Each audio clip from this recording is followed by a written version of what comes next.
भाई मैं क्या बोलूँ। मैं कल का खाना जो है ना, अभी क्या है, ये पर्सनल बातें हैं लेकिन बता रहा हूँ मैं आपको।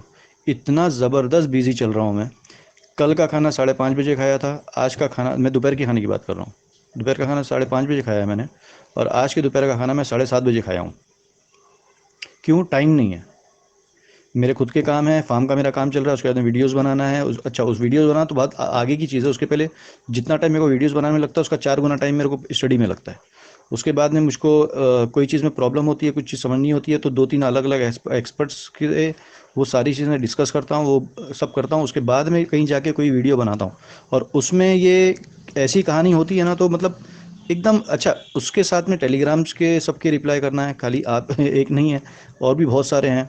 मैं एक्चुअली आपके ऊपर गुस्सा नहीं हूँ यार। ये जो हरकतें होती है ना, मतलब क्या है ये? What is this? मैंने उसका क्या बुरा किया हुआ है? उसके जब से उसको पुरुषोत्तम के पीछे 2-4 वीडियो बनाए, वो जब से बेचारे को ऐसा बुरा लगा है कि पूछो मत। अरे यार, तो जाके चाटो उसकी, हमारे पास काय के लिए आ रहे हो? हमारे को प्रूव करो रॉन्ग। चलो, आपके पास स्टडी है, हमारे को प्रूव भी रॉन्ग। तो वो सब नहीं होएगा। और ये सब हरकतें हो रही है। और उसके बाद में वीडियोस बनाना, फिर वीडियोस को जो कमेंट्स आ रहे हैं उसको सॉल्व करना। टेलीग्राम के ऊपर जो कई लोग जुड़े हुए हैं अल्हम्दुलिल्लाह, कम से कम जो है वो कई लोग ऐसे हैं जो ऑलरेडी प्रैक्टिस कर रहे हैं मेरे साथ साथ में। वो फ़ोटोज़ शेयर कर रहे हैं, क्या प्रॉब्लम आ रही है क्या नहीं आ रही है, वो सब कर रहे हैं। उसके बाद में जो है वो इस तरीके की हरकत में, तो ये क्या होता है पता है? मतलब सब कुछ ठीक ठाक इतना करने के बाद भी जो है ना, वो फिर जान जल जाती है कि मतलब ये व्हाट इज़ दिस यार, क्या है ये? कभी कभी सही में ऐसा लगता है, मेरे को महसूस होता है कि ये है, या एक दो तीन और भी हैं ऐसे ही। तो ऐसा लगता है कि यार, क्या मैं बिला जो टाइम पास कर रहा हूँ मेरा? मेरे खुद के काम है यार। और इसलिए कोई बंदा है ना, आज की तारीख में ना, खास तौर पे हिंदुस्तान में हमारी मेंटेलिटी पता नहीं क्या, कोई अच्छा कर रहा है तो उसको करने मत दो। और हाँ, और ख़ास तौर पे अगर कोई हमारा दोस्त गलत कर रहा है ना, तो उसका तो फुल सपोर्ट करो। ये कहानी चल रही है हमारी। तो इसलिए ज़्यादा गुस्सा आता है। अस्सलाम वालेकुम वरहमतुल्लाहि वबरकातुहू। आप सबका कैप्टन मोहम्मद स्वागत करता है। दोस्तों, एक्चुअली ये वीडियो मैं आम लोगों के लिए नहीं बना रहा हूँ। ये वीडियो टीडीएस के मुतालिक किसी हमारे भाई को कुछ मिसअंडरस्टैंडिंग हो गई थी, तो ख़ास उनके रिप्लाई के लिए बनाया हूँ। तो अगर आप इसको नहीं भी देखेंगे तो चलेगा क्योंकि हो सकता है आप बाद में सोचोगे यार फालतू में टाइम पास हो गया। तो इसलिए मैं आपको पहले से ही बता दे रहा हूँ। और जिनको प्रॉब्लम है या जिनको मिसअंडरस्टैंडिंग हुई है, उनका क्या कहते हैं, मिसअंडरस्टैंडिंग क्लियर हो जाएगी। तो शुरू करते हैं।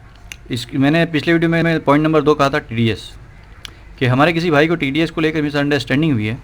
शायद उन्होंने उन्होंने मेरा पूरा वीडियो देखा नहीं है, या देखा है तो ध्यान से नहीं देखा है, या देख कर और ध्यान से देख कर भी अनजान बन गए और सिर्फ लोगों की तवज्जो पाने के लिए आलतू फालतू कमेंट करने लगे।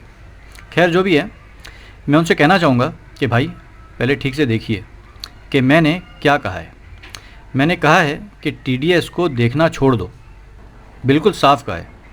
मतलब ये है कि हम आम तौर पर जो टीडीएस मीटर लेकर टीडीएस चेक करते रहते हैं, वो फिगर देखते रहते हैं टीडीएस कितना आया कितना आया, बात उसकी हो रही है।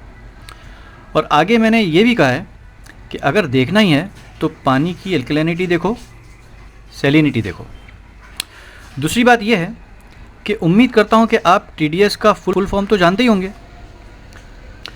अब आप एक काम और कीजिए कि टीडीएस में क्या क्या मुख्तलिफ़ चीज़ें मेजर की जाती हैं, उन सब की एक लिस्ट मुझे बताइए।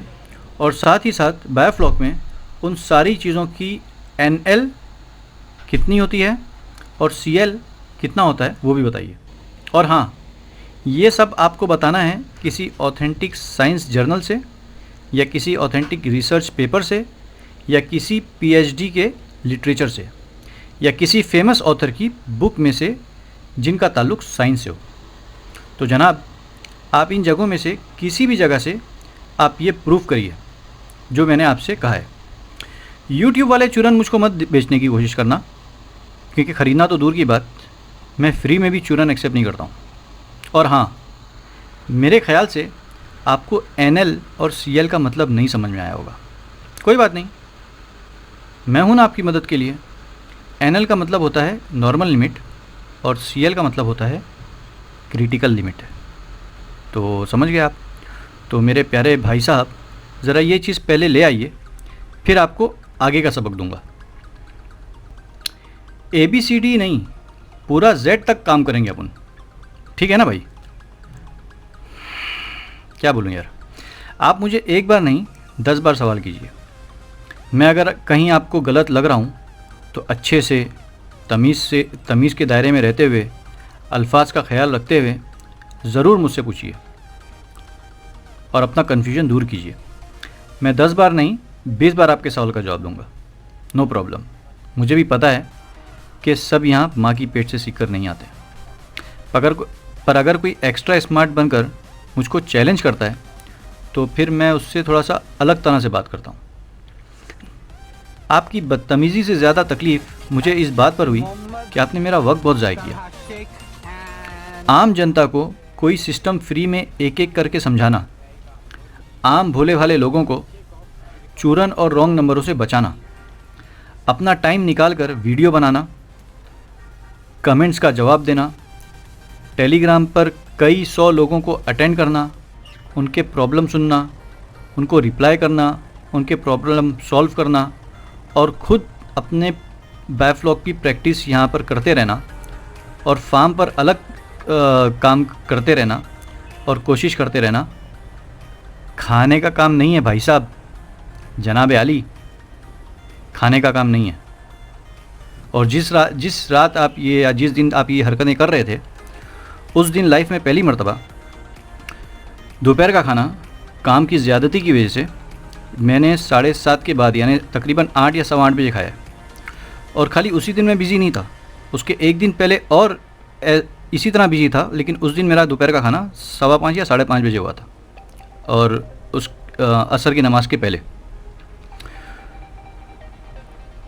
तो अब इतनी सारी चीज़ों के साथ में कोई आदमी बिज़ी हो और मेहनत से और दिल लगाकर और लोगों की भलाई के लिए काम कर रहा हो, अब उसमें आप जैसे चूरन सपोर्टर आकर टाइम पास करें, या ये उन लोगों के साथ नाइंसाफ़ी है जो जीनियन सवाल कर रहे हैं और मैं उनमें से कुछ लोगों का जवाब वक्त की कमी की वजह से नहीं दे पा रहा हूँ या लेट दे रहा हूँ। तो मैं इसको ना ही बर्दाश्त करूँगा, ना ही अलाउ करूँगा। एक्चुअली मैं आपको बहुत ज़बरदस्त गर्मा गर्म रिप्लाई करने वाला था, वो भी मलाई मार के, पर फिर ख्याल आया कि आप बीमार हो, जिस्म से नहीं बल्कि अकल से। जिस तरह बुखार में हमारे मुंह का मज़ा ख़राब हो जाता है और अच्छे से अच्छा पुलाव या हैदराबादी बिरयानी हमें अच्छी नहीं लगती, खाना छोड़िए पानी जैसी बेहतरीन चीज़ भी हमको कड़वी लगती है, उसी तरह आपने इतना चूरन इस्तेमाल कर लिया अब तक कि आपको सही और अच्छी मालूमात हज़म ही नहीं हो रही है। तो भाई हम आपके लिए दुआ करते हैं, गेट वेल सून। और दूसरी बात, आपकी उस गलत हरकत के बाद मुझे दूसरों के दिलासे वाले और सपोर्ट वाले इतने मैसेजेस आए हैं और ये भी मालूम हुआ है कि आपको लोगों ने आपके ग्रुप में ही अच्छे से धो दिया है। तो मैंने अपना इरादा बदल दिया कि आपको एक चांस और मिलना चाहिए। आपको अपने आप को बदलना होगा। आप अपने आप को और अपनी सोच को बदलिए, क्योंकि ये बहुत ज़रूरी है आपके लिए। और हाँ, आपको मेरा एक दोस्ताना मशवरा है कि चूरन लोगों का सपोर्ट करना छोड़िए, क्योंकि जालिम का सपोर्टर भी जालिम ही कहलाता है। और आप तो 3-3 चूरन लोगों के सपोर्टर हो। आपके 15 मिनट के भाषण में आप बिल्कुल खुलकर सामने आ गए, उसके लिए आपका बहुत बहुत शुक्रिया। क्योंकि आदमी जब बोलता है ना तो ख्याल नहीं रहता कि वो किन लोगों को सपोर्ट कर रहा है और बेख्याली में वो क्या क्या बोलकर चला गया। लेकिन मैं आपके वो वीडियोस वो ऑडियो को मैं अभी पब्लिक नहीं करूँगा, क्योंकि मैं आपको मौका देना चाहता हूँ। ताकि क्या आपको नहीं मालूम है कि आपका चूरन दोस्त लोगों को 1200 रुपये का प्रोबायोटिक झूठ बोलकर और धोखा देकर बेच रहा है? ये आपको नहीं मालूम है? और सबसे बड़ी बात कि क्या आपको नहीं मालूम है कि कुरान में अल्लाह ने ये फरमाया है कि सच्चों के साथ रहो? तो क्यों आप अब तक झूठे और चूरन लोगों को सपोर्ट कर रहे हो? क्या सिर्फ थोड़े से दुनिया के फ़ायदे के लिए? इसलिए मैं आपको इनवाइट करता हूँ कि आप चूरन को छोड़िए और आइए मिलकर इंसानियत के लिए कुछ अच्छा करते हैं। हमारा साथ दीजिए। वैसे भी आपको इंग्लिश सबटाइटल बनाना आता है और आप चाहते भी हैं। दोस्त, ऐसा है कि आपका नाम बहुत अच्छा है। उम्मीद है आप अपने नाम की कदर करेंगे और उसे बदनाम नहीं करेंगे। सोचिए इसके बारे में। आखिर में फिर एक बार कहूँगा कि खुदा ने अपने फ़ज़ल से बात करने का बहुत ज़बरदस्त मलका अता फ़रमाया है और फसाहत दी है। मैं उसे बिला वजह यूज़ करना नहीं चाहता, तो मजबूर मत करिए। दोस्ती का हाथ बढ़ा रहा हूँ, कबूल करिए और अपने आप को थोड़ा सा बदलिए। आपको बचाना चाहता हूँ, मैं आपकी मदद करना चाहता हूँ। तो मेरे इस इन्विटेशन के ऊपर सोचिएगा आप, और कोई जल्दी नहीं है, आराम से सोचिए। पूरे 72 घंटे 3 दिन तक सोचिए और सोच कर जवाब दीजिए, जल्दी में नहीं, क्योंकि जज्बात के साथ जो फैसले किए जाते हैं वो अक्सर गलत होते हैं। तो जज्बात से नहीं, अकल से सोचिए कि आपको क्या करना है और आपको क्या करना है और आप क्या कर रहे हैं और आपको क्या करना चाहिए। तो आराम से सोचिए और इन 3 दिन के अंदर आपको जो मैंने काम दिया है, या ये कहूँ कि आपको जो प्रूफ करना है, उसके लिए भी कोशिश करिए। वो अगर मिल जाए तो ज़रूर पेश करिए। और ये ऐसा नहीं है कि मैं आपका ये प्रॉब्लम मैं सॉल्व नहीं करूँगा, आपका ये TDS वाला, ये फंडा मैं आपका इंशाल्लाह क्लियर करूँगा। तो और वो क्लियर करने के लिए मैं आपको ये काम दे रहा हूँ कि आप ये लिस्ट थोड़ा सा निकालिए और बायोफ्लॉक के साथ में उस लिस्ट में से कौन कौन सी चीज़ों का क्या कनेक्शन है, उसकी लिमिट्स क्या हैं, वो सब निकालिए, ताकि मुझको थोड़ी आसानी हो आपको समझाने के लिए। तो 3 दिन बाद आप जो है इत्मीनान से अपना जवाब जो आपने सोचा होगा वो दे दीजिएगा। और उसके लिए आप वही रास्ते इख्तियार कर सकते हैं जिस रास्ते से आपने मुझको अपना ऑडियो मैसेज पहुंचाया था, 15 मिनट वाला भाषण। तो चलता हूँ। आपका बहुत बहुत शुक्रिया, थैंक यू वेरी मच।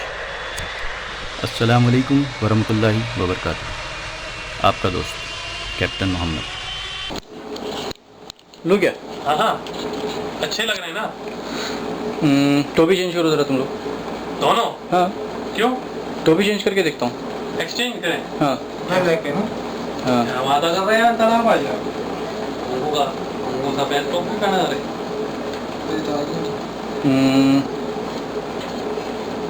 तुम तो एकदम हलवाई दिख रहे हो यार, बाल निकले हुए आगे से। हाँ वो स्टाइल। अरे नहीं, ये रुक जाइए, ये लगा, रुक जाइए। ये अभी तो कव्वाल दिख रहे हो यार तुम। अब क्या ये दीजिए फिर। नुमान खान, ये दीजिए। फिर मैं इसके बाद व्हाइट पेन के निकालूंगा। ये लगाओ ना तुम। बाद में नेक्स्ट वो ऐसा ऐसा ऊपर ऐसा निकला तुम्हारा गोल गोल। हाँ तो अच्छा लगेगा ना वो। श्योर, पक्का निकालूं? पक्ष रॉय। नहीं यार, इसे निकाल दो, बाद में डिलीट कर देंगे। हाँ बुढ़िया, ये तो क्या है ना। तो भी क्या बोले थे इसको डायलॉग?